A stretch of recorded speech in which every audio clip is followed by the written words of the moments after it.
하겠습니다. 부활의 증인. 오늘은 성탄절과 더불어서 기독교의 큰 명절인 부활주일입니다. 성자 하나님께서 우리의 죄를 대속하시고 이 땅에 오신 성탄절도 중요하지만 우리에게는 오늘을 사는 우리에게는 부활절이 더 의미 있게 다가옵니다. 약속해 주신 대로 우리의 미래에 우리도 부활해서 영생을 누리게 된다는 그러한 소망을 우리에게 줄 뿐만 아니라 현재를 살고 있는 성도들에게 부여해 주신 사명을 감당할 수 있는 힘과 성령의 권능을 오늘도 우리에게 주고 있기 때문입니다. 그렇지만 세상 사람들은 예수란 분이 그래 세상에 오셨어 성탄절 이거는 그럴 수 있다 해도 부활은 믿을 수도 없고 믿으려 하지 않습니다. 그것이 현실이죠. 그래서 예수님께서 우리에게 주신 사명은 바로 예수님의 부활을 증언하는 거예요. 안 되는 것처럼 이해할 수 없는 그런 일들을 우리가 증언하라는 것이 바로 예수님의 명령입니다. 사도행전 1장 8절 읽어보겠습니다. 오직 성령이 너희에게 임하시면 너희가 권능을 받고 예루살렘과 온 유다와 사마리아와 땅끝까지 이르러 내 증인이 되리라 하시니라. 아멘. 예수님의 생애와 사상을 증언하는 것이 아니에요. 그분이 이 땅에서 수많은 병자를 고쳐주셨다는 놀라운 이야기를 전하는 것도 아닙니다. 바로 사망 권세를 깨뜨리고 부활하신 만왕의 왕이신 예수 그리스도 다시 오실 그분을 증거하는 일이 저와 여러분에게 주신 주님의 명령이라는 사실입니다. 따라합니다. 적극적으로 섬기는 여인들. 오늘 본문을 다시 한번 읽어보겠습니다. 예수께서 안식 후 첫날 이른 아침에 살아나신 후 전에 7 귀신을 쫓아내어 주신 막달라 마리아에게 먼저 보이시니 마리아가 가서 예수와 함께하던 사람들이 슬퍼하며 울고 있는 중에 이 일을 알림해 그들은 예수께서 살아나셨다는 것과 마리아에게 보이셨다는 것을 듣고도 믿지 아니하리라. 안식일을 지나서 제일 먼저 예수님의 무덤을 찾은 이들은 여인들입니다. 이들은 사흘 만에 부활하시리라는 예수님의 말씀을 믿고 부활의 주님을 맞이하러 간 것이 아닙니다. 만약 그랬다면 예수님 이제 살아나셨을 텐데 얼마나 참 모진 고난을 당하셨어. 몸에 상처도 많이 있고 가시면류관도 쓰시고 옆구리 창도 받으시고 양손과 발에 또 채찍 맞아갖고 몸이 형편없었을 거야. 우리 약도 좀 발라드려야죠. 약도 가져서 챙기고 또 예수님 며칠 동안 굶으셨잖아. 음식도 바리바리 싸갖고 또 예수님 뭘 입고 계신데 수의밖에 안 입고 계신데 옷도 아마 싸가지고 가셨을 거예요. 그렇죠? 근데 전혀 그렇지 않았어요. 뭘 가져갔어요? 향품을 준비해서 오일 같은 거, 향유 같은 걸 준비해서 예수님 몸에 다시금 발라드리려고 가고 있는 거예요. 유대인들은 사람이 죽으면 그 영혼은 사흘 정도 그 육신과 함께 머물러 있을 것이다 라고 이렇게 믿고 있어요. 그러니까 예수님이 사흘째 되신 날이니까 아마도 예수님은 함께 영혼이 머물러 있을 거야. 우리는 그 예수님의 좀 시신을 좀 더 향유를 붓고 닦아드리고 향품으로 채워드려야지 하면서 이들은 달려간 거예요. 정성을 다하기 위해서 찾아간 거란 말입니다. 어쨌든 열심히 있는 여인들 아니겠습니까? 그때나 지금이나 교회를 보면 열심히 있는 성도님들이 주로 우리 자매님들이 참 많은 걸 볼 수가 있습니다. 자존심 상해. 그렇게 우리 형제님들은 생각하지 마시기 바랍니다. 1절 2절 한번 읽어보겠습니다.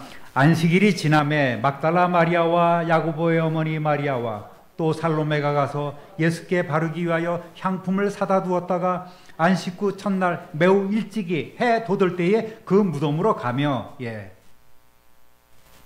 예수님께 바르기 위하여 향품을 미리 준비했어요. 음식 준비하거나 옷을 준비하거나 약을 준비한 것이 아니라 시신을 위한 향품을 준비했단 말입니다. 그런데 이들은 부활하신 예수님을 만나지 못했고 천사를 통해서 예수님이 살아나셨다는 사실을 듣게 되었어요. 마태복음 28장 8절 읽어보겠습니다. 그 여자들이 무서움과 큰 기쁨으로 빨리 무덤을 떠나 제자들에게 알리려고 다름질할세. 예수님이 살아나셨다는 것을 전하라고 천사가 먼저 얘기를 하는 거예요. 근데 이들이 실제로 돌아오면서 생각하니까 이게 아닌 거야. 약간 그 다른 각도로 오늘 본문 8절 한번 읽어보겠습니다. 여자들이 몹시 놀라 떨며 나와 무덤에서 도망하고 무서워하여 아무에게 아무 말도 하지 못하더라. 마태복음에는 무서움과 큰 기쁨으로 빨리 무덤을 떠났다 그랬는데 이 마가복음에는 여인들이 몹시 놀라 나와서 무덤에서 도망하고 전하라는 말씀을 전하지 못하고 무서워서 야 이게 도대체 어떻게 된 일인가? 천사를 봤어. 우리가 죽는 것 아니야. 그 두려움에 지금 빠져서 아무에게 아무 말도 못하고 있는 거예요. 다만 막달라 마리아만이 베드로와 요한에게 이 사실을 알렸고 그들이 막 동산으로 향해 가니까 마리아도 허겁지겁 뒤를 따라가고 있습니다. 요한복음 20장 1절 2절 한번 읽어보겠습니다. 안식 후 첫날 일찍이 아직 어두울 때에 막달라 마리아가 무덤에 와서 돌이 무덤에서 옮겨진 것을 보고 시몬 베드로와 예수께서 사랑하시던 그 다른 제자에게 달려가서 말하되 사람들이 주님을 무덤에서 가져다가 어디 두었는지 우리가 알지 못하겠다 하니. 무슨 말을 전했습니까? 천사가 얘기한 대로 예수님이 살아나셨대요. 천사가 말했어요. 그렇게 전해야 되는 거잖아요. 근데 막달라 마리아는 뭐라고 그랬어요? 사람들이 예수님의 시신을 어디다 옮겼는지 모르겠어요. 큰일 났어요. 예수님의 시신이 없어졌어요. 그러고 있는 거예요. 천사를 만나서 예수님이 살아나셨다는 말을 전하라는 그 음성을 듣고도 지금 막달라 마리아는 이렇게 정신없어 해하고 있습니다. 베드로와 요한이 달려가지요. 그런데 역시 예수님을 만나지 못하고 돌아갈 뿐입니다. 20장 9절 읽어봅니다. 그들은 성경에 그가 죽은 자 가운데서 다시 살아나야 하리라 하신 말씀을 아직 알지 못하더라. 죽기 직전에도 예수님은 제자들에게 내가 죽었다가 사흘 만에 살아날 것이다 계속 가르쳐 주셨음에도 불구하고 이 사람들은 듣지 않아. 자기들이 3년 동안 주군으로 모셨던 그 예수님이 그저 로마 정권을 물리치고 이 나라의 왕이 되면 자기는 한 자리만 차지할 것이다, 한 자리 차지해야 되겠다는 이런 생각만 가득 차고 있다가 예수님 신호만 주십시오. 우리가 이제 문중 봉기를 일으켜서 저 로마 놈들을 물리칠 것입니다. 그런데 예수님이 잡히시던 그날에 다 뿔뿔이 도망가 버리고 말았잖아요. 그러니까 제자들 가운데 한 사람도 예수님이 부활하실 것이라는 사실을 믿은 사람은 아무도 없었습니다. 그 말씀을 아직 깨닫지도 못하고 있어요. 아무리 예수님께서 사흘 만에 내가 살아날 것이라고 이렇게 가르쳐 주셨어도 그들의 굳어있는 인간의 사고에 머물러 있을 뿐이에요. 죽은 자가 어떻게 살아난다고? 말이 안 되지. 예수님은 훌륭하셨지만 돌아가셨을 뿐이야. 그렇게 체념하고 있는 거예요. 슬퍼하고 있는 것입니다. 그만큼 예수님의 부활은 이 빈 무덤을 목격한 여인들이나 핵심 제자들까지도 믿을 수 없다는 신비한 사건이었던 거예요. 믿을 수 없었어요. 그런데 부활하신 예수님께서 아직 동산을 떠나지 못하고 그저 울고 있던 막달라 마리아를 만나 주십니다. 요한복음에 아주 상세히 기록되어 있죠. 요한복음 20장 17절 18절 읽어보겠습니다. 예수께서 이르시되 나를 붙들지 말라. 내가 아직 아버지께로 올라가지 아니하였노라. 너는 내 형제들에게 가서 이르되 내가 내 아버지 곧 너희 아버지 내 하나님 곧 너희 하나님께로 올라간다 하라 하시니 막달라 마리아가 가서 제자들에게 내가 주를 보았다 하고 주께서 자기에게 이렇게 말씀하셨다 이르니라. 아멘.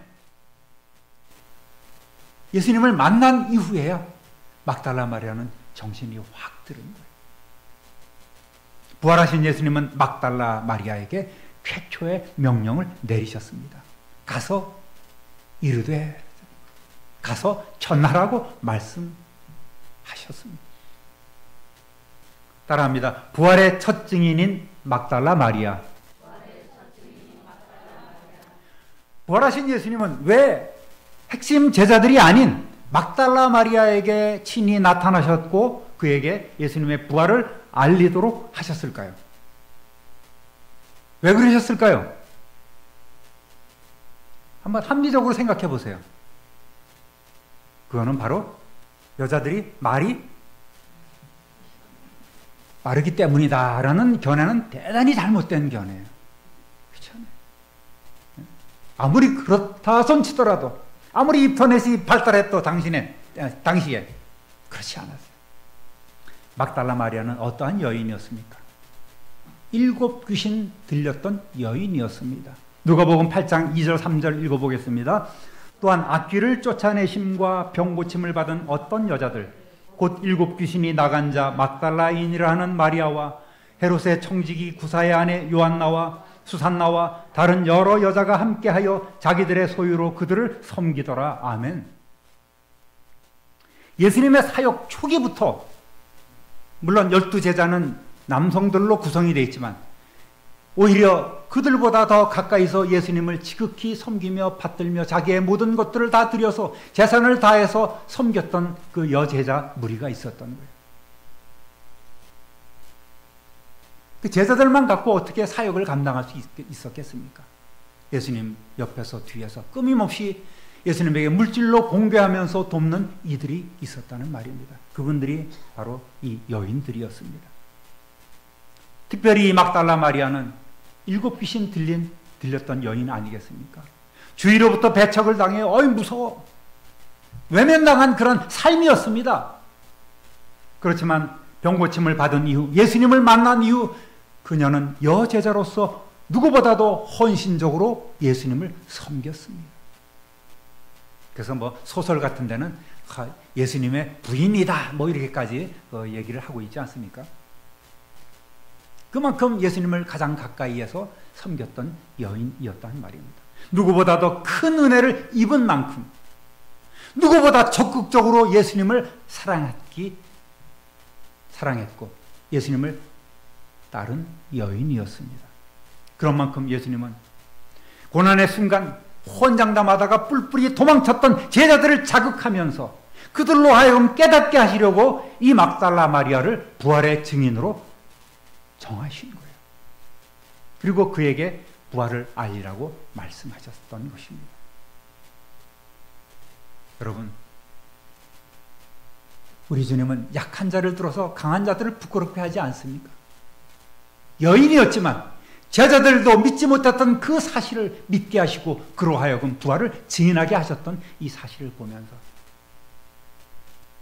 그래서 우리 성도들도 어떤 직분의 우월감이, 직분의 높고 낮음이 있는 것이 아니라 우리는 똑같은 주님의 제자로서 정말 주님이 원하시는 일이라면 남에게 양보하지 않고 앞장서서 섬기며 봉사하는 일들이 있어야 할 줄로 믿습니다. 그런 성도 되시기를 우리 주님의 이름으로 축원합니다. 10절 11절 읽어보겠습니다. 마리아가 가서 예수와 함께하던 사람들이 슬퍼하며 울고 있는 중에 이 일을 알리매 그들은 예수께서 살아나셨다는 것과 마리아에게 보이셨다는 것을 듣고도 믿지 아니하더라. 이렇게 제자들까지도 마음이 지금 완전히 굳어져 있고 그 사고에 거기서 자기들의 사고에서 벗어나지 못하고 있는 한계를 보여주고 있는 것 아니겠습니까? 그래서 예수님은 갈릴리로 가서 먼저 가서 내가 너희를 기다리겠다 이렇게 하려 하시다가 가만히 생각하니까 예수님이 좀 화가 나셨어요. 이놈의 자식들이 그냥 그렇게 얘기를 해도 못 알아듣고 안 믿고 있네 아직도. 그래서 어떻게 해요? 부활한 날 저녁 때 직접 제자들에게 짜잔하고 나타나신 것 아니겠습니까? 그리고 그들의 불신을 꾸짖었어요. 못 믿어? 만져봐. 난 뼈와 살이 있잖아. 내가 부활했다니까 안 보여? 아직 안 보여? 아마 예수님이 아마 그랬을까요? 그제서야 비로소 제자들도 긴가민가 하다가 겨우 믿는 거예요. 부활하신 주님을 만난 제자들은 오순절 성령의 강림하심을 체험한 이후에 그 이후로는 죽음까지도 불사하는 적극적인 부활의 증인이 되었습니다. 할렐루야. 따라합니다. 성도는 부활의 증인. 여러분, 증인이 된다는 것은 우리의 입만 가지고 가능한 것이 아니에요. 증인을 원어로 마르티스라고 합니다. 마르티스. 근데 이거는 순교자에게 사용된 말이기도 해요. 그러니까 증인은 순교자다라는 등식도 성립하는 거예요. 사도행전 22장 20절 읽어보겠습니다. 또 주의 증인 스데반이 피를 흘릴 때에 내가 곁에 서서 찬송하고 그 죽이는 사람들의 옷을 지킨 줄 그들도 아나이다. 사도 바울이 과거 믿는 사람들을 핍박하면서 그 스데반의 순교 현장을 회상하면서 그를 주의 증인이라고 불렀어요. 주의 증인 스데반이 피를 흘릴 때 내가 곁에 서서 찬송했습니다. 주의 증인 마르티스. 또 요한계시록 17장 6절 읽어보겠습니다. 또 내가 보매 이 여자들이 성도들의 피와 예수의 증인들의 피에 취한지라 내가 그 여자를 보고 놀랍게 여기고 크게 놀랍게 여기니. 아멘. 장차에도 예수의 그 증인들의 피, 이것을 바쳐야 할 때가, 흘려야 할 때가 다가온다는 사실입니다. 그러니까 예수님의 증인은 어떤 사람들입니까? 내 모든 것, 내 생명까지라도 내어놓고 증거하는 사람들이에요. 오늘 우리는 전도한다고 이렇게 하고 있습니다. 여러분, 생명 내놓고 전도하는 사람이 있습니까? 선교사들 중에 그런 분들이 있을 수 있죠. 그러나 우리는 오늘 너무나 편하게 생활하고 있는 거예요. 그러면서 주위에 전도도 하지 못하고 있습니다. 이것이 우리의 현실인 거예요. 예수님의 부활을 증거하는 일이 얼마나 소중합니까? 그래서 예수님께서 부활 승천하신 후에 제자들이 제일 먼저 한 일이 바로 가롯 유다 대신 한 사람의 사도를 세우는 일이었습니다. 사도행전 1장 22절 읽어봅니다. 항상 우리와 함께 다니던 사람 중에 하나를 세워 우리와 더불어 예수께서 부활하심을 증언할 사람이 되게 하여야 하리라 하거늘. 그러니까 이 사도들의 핵심 사역은 바로 예수님의 부활하심을 증언하는 일이에요. 이것처럼 소중한 일이 없다는 것입니다. 오늘 저와 여러분 모두가 부활의 증인 되시기를 우리 주님의 이름으로 축원합니다. 세상은 받아들이지 못하고 세상은 알 수도 없고 깨달을 수도 없지만, 믿을 수도 없지만 우리는 그렇게 믿고 이 말씀을 전해야 합니다. 사도행전 4장 33절 읽어보겠습니다. 사도들이 큰 권능으로 주 예수의 부활을 증언하니 무리가 큰 은혜를 받아. 아멘. 사도들이 한 일은, 그리고 그 이후로 모든 성도들이, 주의 종들이 한 일은 바로 예수 그리스도의 부활을 증언하는 거예요. 증거하는 것입니다. 그러므로 오늘 복음을 받고 구원받은 하나님의 자녀들의 제일 중요한 사명은 예수님의 증인이 되는 것입니다. 예수님의 부활이 없었다면 우리의 믿음도 헛것이 된다고 말씀하고 있어요. 고린도전서 15장 13절에서 15절 상반절까지 읽어보겠습니다. 만일 죽은 자의 부활이 없으면 그리스도도 다시 살아나지 못하였으리라. 그리스도께서 만일 다시 살아나지 못하셨으면 우리가 전파하는 것도 헛것이요 또 너희 믿음도 헛것이며 또 우리가 하나님의 거짓 증인으로 발견되리니. 예수님이 부활하심이 없었고 예수님이 만약 다시 오심이 없다면 우리는 거짓 증인이 되는 거예요. 얼마나 확신 가운데 있었으면 사도 바울이 이렇게까지 증언을 했겠습니까? 부활의 첫 열매이신 예수 그리스도를 따라서 우리 모두가 장차 주님이 오시는 날 우리 모두가 다 호련히 신령한 몸과 마음으로 부활할 줄로 믿습니다. 할렐루야. 이 놀라운 은혜를 우리는 이미 담보받았습니다.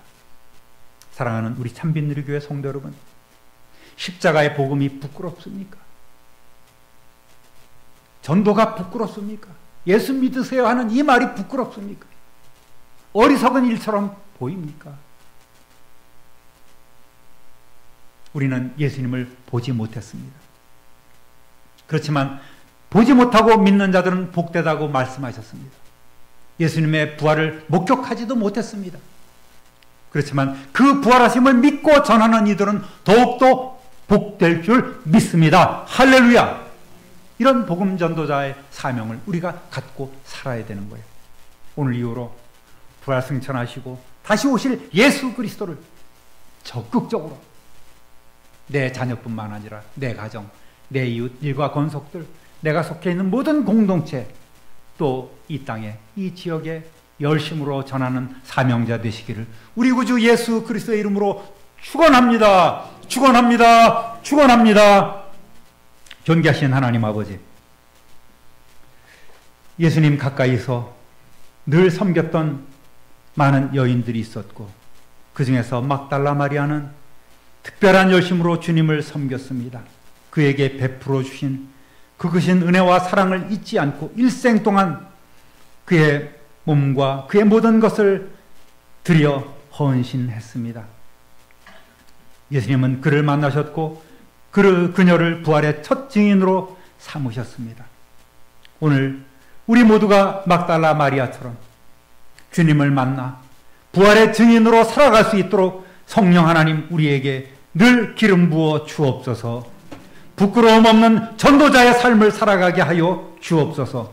내가 변하고 내 이웃이 변하고 내 가정이 변하고 우리의 모든 공동체가 우리로 인하여 변해갈 수 있도록 우리를 그렇게 부활의 증인으로 삼아 주옵소서.